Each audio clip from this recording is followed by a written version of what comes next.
Method of separation in everyday life. ठीक, देखो जो हम लोग सेपरेशन पढ़ेंगे, ठीक, जैसे इसमें सेपरेशन किसके सेपरेशन की बात कर रहे हैं हम लोग, ठीक, मटेरियल्स की, सब्सटेंस की, मिक्सचर्स की, उसकी बात करेंगे। ठीक है, जैसे pure substance and mixture, substance and mixture हम पहले भी पढ़ चुके हैं।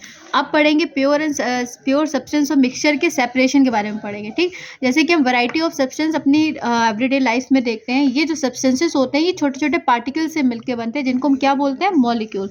मॉलिक्यूल मतलब ये बिल्कुल सबसे स्मॉलेस्ट पार्टिकल होता है। जैसे चौक है, चौक को हम बिल्कुल तोड़ते जाएं तोड़ते जाएं तोड़ते जाएं, जो एकदम छोटा पार्टिकल बन के तैयार होता है उसको बोलते हैं एटम। जब एटम आपस में कंबाइन हो जाते हैं तो बनते हैं मॉलिक्यूल। सिर्फ मॉलिक्यूल आपस में कंबाइन हो जाते हैं तो इसी तरीके से कंपाउंड, कंपाउंड से सब्सटेंस, ऐसे बनना शुरू होते हैं। ये जो सब्सटेंसेस होते हैं दो टाइप के होते हैं, पहला होता है प्योर सब्सटेंस, दूसरा होता है मिक्सचर। सब्सटेंसेस क्या होते हैं, जो सिर्फ वन काइंड ऑफ पार्टिकल से मिलके बनते हैं, उनको बोलते हैं हम प्योर सब्सटेंस। मतलब ऐसा सब्सटेंस जो सिर्फ वन काइंड ऑफ पार्टिकल से मिलके बनेगा उसको बोलेंगे प्योर सब्सटेंस। जैसे वाटर है, प्योर सब्सटेंस है। वाटर में हम लोग का कोई शुगर, कोई सॉल्ट नहीं होता। वाटर को जब हम पीते हैं तो वो वाटर की ही तरह टेस्ट करेगा, तो वो प्योर सब्सटेंस है। ठीक, only one type of particle present. अगर सपोज करो उसमें हम सॉल्ट को डिजोल्व कर दे या शुगर को डिजोल्व कर दे तो क्या बन जाएगा, वो सॉल्ट सोल्यूशन या शुगर सोल्यूशन। ठीक, अब उसको बोलेंगे हम मिक्सचर। समझ आया? जब वो कोई भी सब्सटेंस अपनी ओरिजिनल फॉर्म में होगा तो उसको बोलेंगे हम प्योर सब्सटेंस, और उसी सब्सटेंस में किसी प्रकार का हमने मिश्रण कर दिया तो वो बन जाएगा मिक्सचर। मिक्सचर वो जो होता है वो ये दो या दो से ज़्यादा सब्सटेंस से मिल के बनता है, जिसको बोलते हैं मिक्सचर। और ये ज़रूरी नहीं है वो मिक्सचर किसी केमिकल रिएक्शन से हो या फिर ना हो। मतलब ऐसा नहीं है कि अगर मिक्सचर बना है तो उसमें कोई केमिकल रिएक्शन ना हो। ठीक है, विदाउट एनी केमिकल। जैसे अगर हम शुगर पानी में मिलाते हैं तो क्या उसमें क्या केमिकल रिएक्शन देखने को मिलती है? नहीं ना। नॉर्मली इसको हम लोग स्टिर करते हैं, शुगर सोल्यूशन बन जाता है। तो without any chemical reaction mixture होता है। देखो हम various types of mixture use करते हैं डिफरेंट डिफरेंट पर्पस के लिए। कभी कभी क्या होता है कि हमको उस मिक्सचर को सेपरेट करना होता है। जैसे सपोज करो जो हम लोग सॉल्ट का फॉर्मेशन करते हैं, जो सॉल्ट बनता है वो कैसे बनता है तो वो सॉल्ट पानी में घुला हुआ ना। अगर हमको पानी से, हमने कहा पानी से नमक को अलग करना है तो थोड़ा सा टिपिकल टास्क हो जाता है। तो इन चीज़ों को सेपरेशन, इसका सेपरेशन होगा कैसे, इसी के आगे आगे हम लोग जो मेथड्स होते हैं वो जानेंगे। जैसे वाटर है, शुगर है, फैट है, प्रोटीन है, विटामिन है, कैल्शियम है, ये सारे के सारे मिल्क के ही कॉन्स्टिट्यूएंट्स है, जिसको मिक्सचर कहते हैं। हमारी बॉडी को कैल्शियम भी चाहिए, प्रोटीन भी चाहिए, लेकिन बहुत ज़्यादा फैट हम जब ले लेते हैं हमारी बॉडी कैसी हो जाती है, अनहेल्दी हो जाती है।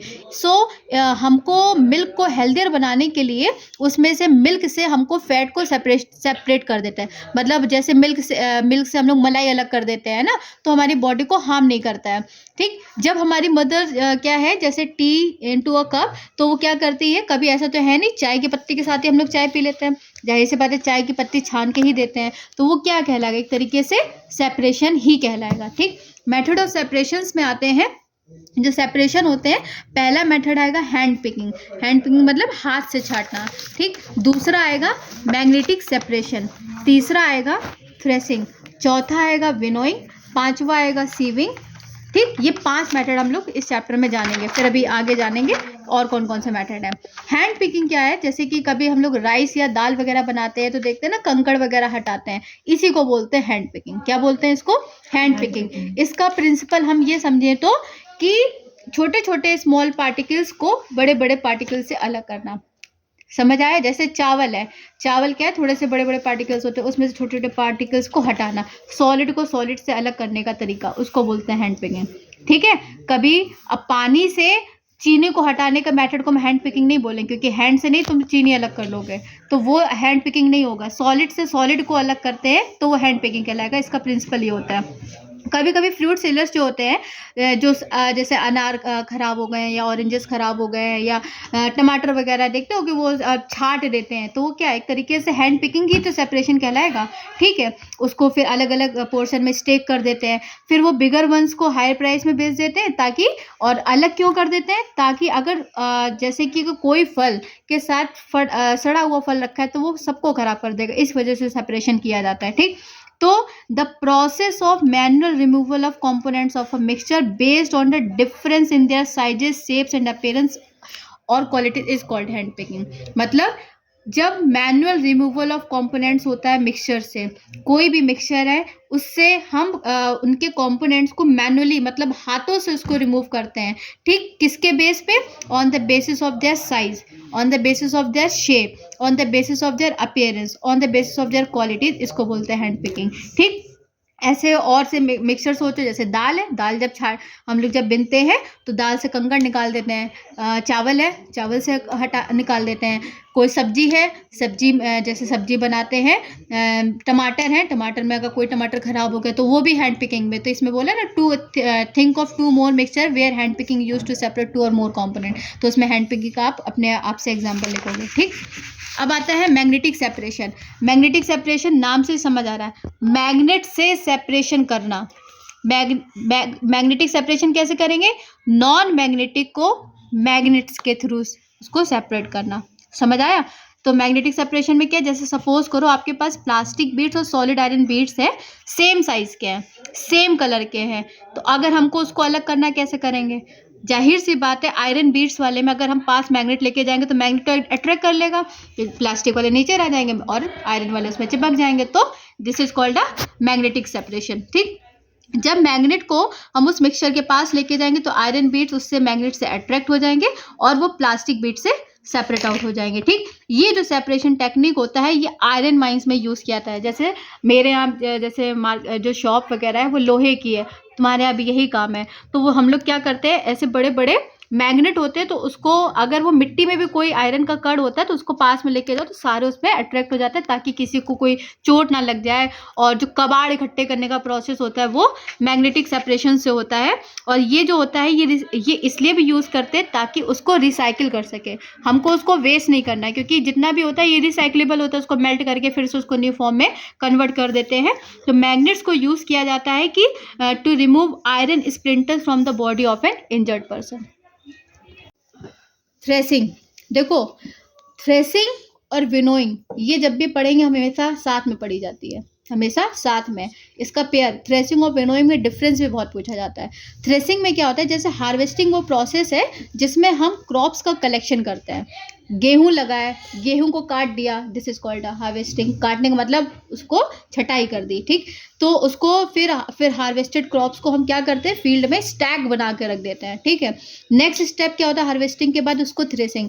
इस तरीके से क्रॉप्स होती है। तो क्रॉप्स से ऊपर से गेहूं को निकालना, मतलब नीचे वाला जो हल्का पार्टिकल होता है उसको बोलते हैं हस्क, इसको गेहूं से अलग करना, ये कहलाएगा थ्रेसिंग में। इसमें क्या होता है, it involves the grain from the stock bye beating the stalk on a hard surface. मतलब इसको रखा हार्ड सरफेस में, बीट किया तो जो हल्का होगा वो अलग हो जाएगा और जो ये भारी सब्सटेंस होता है वो अलग हो जाता है।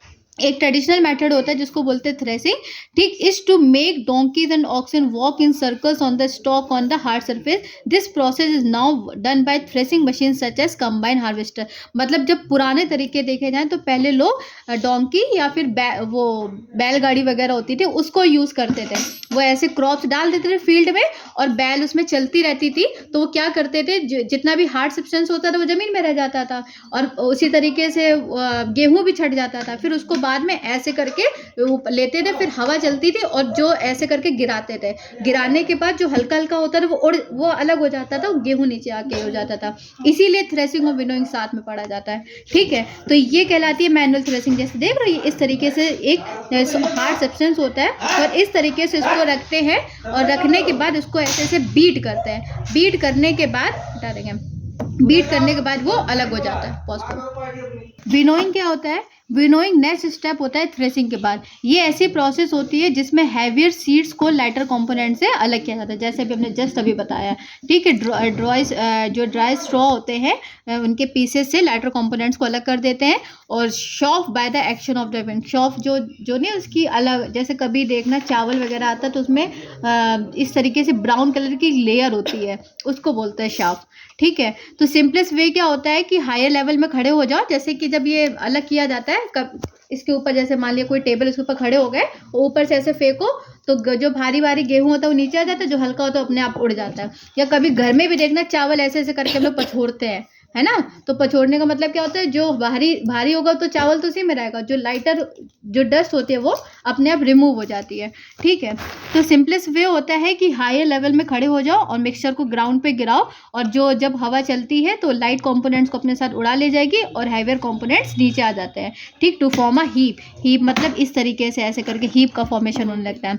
तो ये सेपरेटेड सॉफ होते हैं, इनको यूज़ किया जाता है कैटल के फूडर में, मतलब जो उनका खाना पानी बना चारा बनाया जाता है उसमें डाल देते हैं, उनके लिए बहुत हेल्दी होता है इसलिए डाला जाता है। और विनोइंग जो होता है ये हम विनोइंग बास्केट और विनोइंग फैन की, जिसको हम लोग उसको बोलते हैं हाँ सीव भी बोलते हैं, हिंदी में याद से हिलाना, ठीक है। फिर आता है सीविंग। सीविंग क्या होता है, Rachna was trying to bake a cake in the kitchen, ठीक, she put some flour in a pan, accidentally some rice grains fall in the container having flour, suppose मतलब आटा को छानना, तो गेहूँ वो जो उसकी भूसी होती है वो ऊपर हो जाती है और फाइन मटेरियल नीचे आ जाता है, इसी को बोलते हैं सीविंग, ठीक। तो should she throw away the whole mixture, ऐसा तो करेगी नहीं, जैसे मान लिया उसने पूरा मिक्सचर लिया उसमें कुछ मिल गया तो जाहिर सी बात है उसको अलग करेगी ना, तो उसमें कौन सी प्रोसेस यूज होगी, सीविंग ऐसा मेथड है जिसमें डिफरेंट साइज के पार्टिकल्स का सेपरेशन होता है बाय यूजिंग अ सीव, छन्नी से।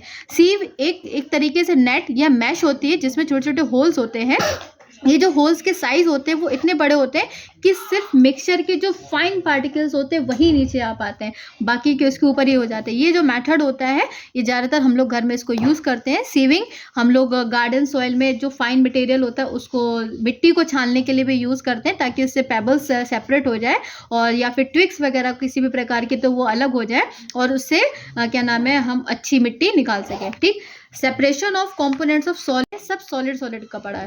अब पढ़ेंगे कि सॉलिड और अगर लिक्विड मिक्सचर है उसका कैसे सेपरेशन करेंगे, मतलब लिक्विड से सॉलिड को अलग करना या सॉलिड से लिक्विड को अलग करना, उसमें कौन कौन सी प्रोसेस होती है, ठीक। जब सॉलिड कंपोनेंट इनसॉल्युबल होते हैं उसमें प्रोसेस यूज करेंगे सेडिमेंटेशन, डिकेंटेशन एंड फिल्ट्रेशन, और जब सॉलिड कंपोनेंट आपस में सोल्यूबल हो जाए तब वो प्रोसेस यूज होगी इवापोरेशन एंड कंडेंसेशन। सेडिमेंटेशन वो प्रोसेस है जिसमें जितने इनसॉल्युबल हैवी पार्टिकल्स लिक्विड में जो होते हैं उनको थोड़ी देर के लिए उसको सेटल डाउन होने दो।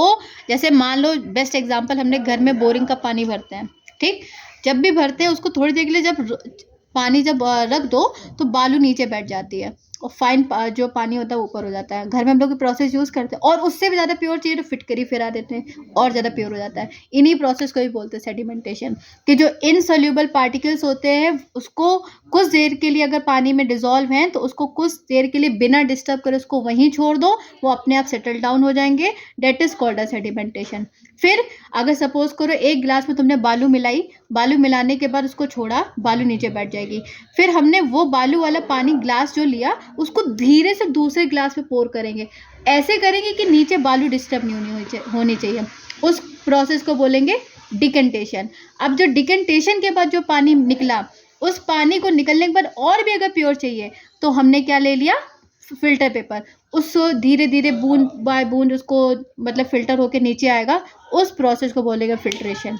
ये पूरी जो कहानी थी हमने एक एक्टिविटी में समझा दिया। अब आती है थ्योरी पार्ट, ठीक। सेडिमेंटेशन वो प्रोसेस होता है जिसमें इनसॉल्युबल हैवी पार्टिकल्स लिक्विड में कुछ देर के लिए उसको अलाउड कर दो सेटल डाउन होने के लिए।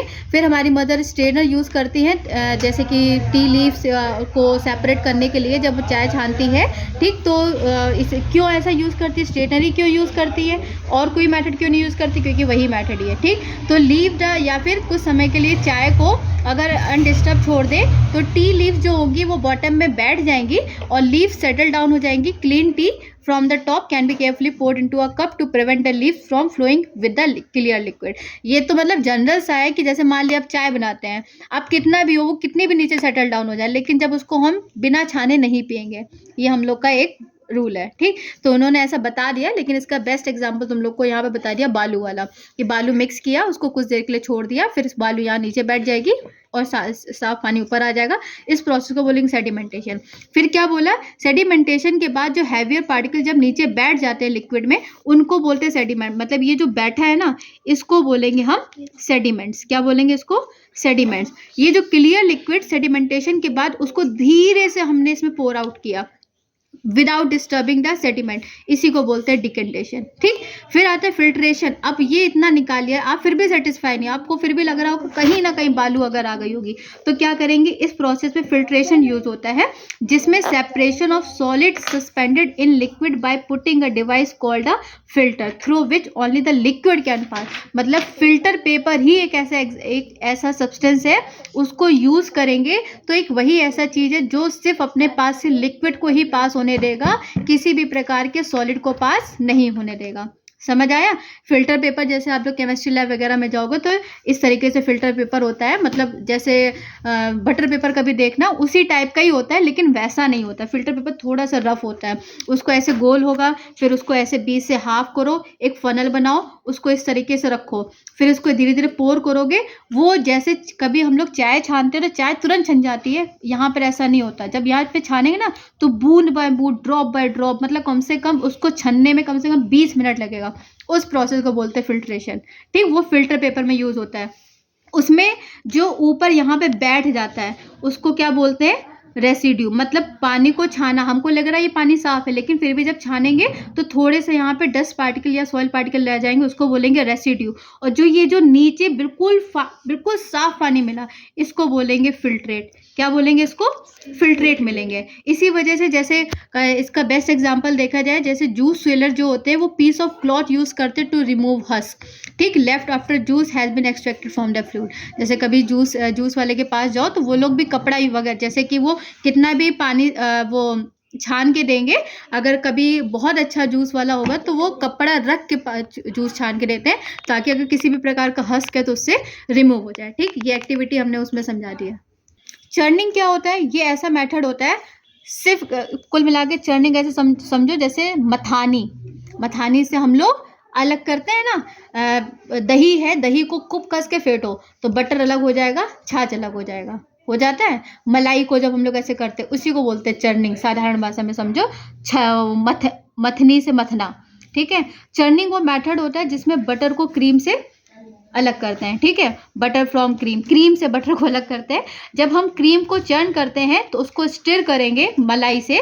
ठीक है, उसको करके स्टिर करेंगे, शेक करेंगे, वेरी फास्ट करेंगे, जिसकी वजह से क्रीम में जो फैट होगा वो आपस में क्लम्प हो जाएगा, मतलब एक ऐसे गट्ठर बन जाएगा और वो बटर का फॉर्मेशन करेगा। और जो रिमेनिंग लिक्विड हो जाएगा वो नीचे रह, जिसको बोलते हैं बटर मिल्क। ठीक, घर में कभी भी जब मलाई खूब स्टोर हो जाए, जब घर में मम्मी लोग घी वगैरह बनाए, तब इस प्रोसेस को देखना और अच्छे से समझ आए, वो इसको बोलेंगे चर्निंग।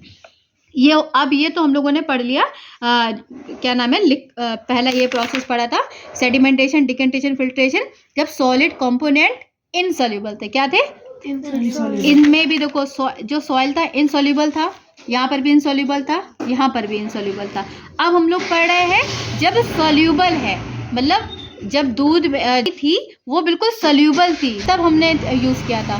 ठीक, अब आता है इवोपरेशन, कंडेंसेशन भी वही है कि जब सारे एग्जांपल्स हम देख चुके हैं कि अलग अलग मिक्सचर्स के जो कंपोनेंट्स होते हैं उनको सेपरेट करना पॉसिबल नहीं होता है। ठीक, सो उसके लिए हम फिल्ट्रेशन वहाँ पे यूज़ कर रहे थे।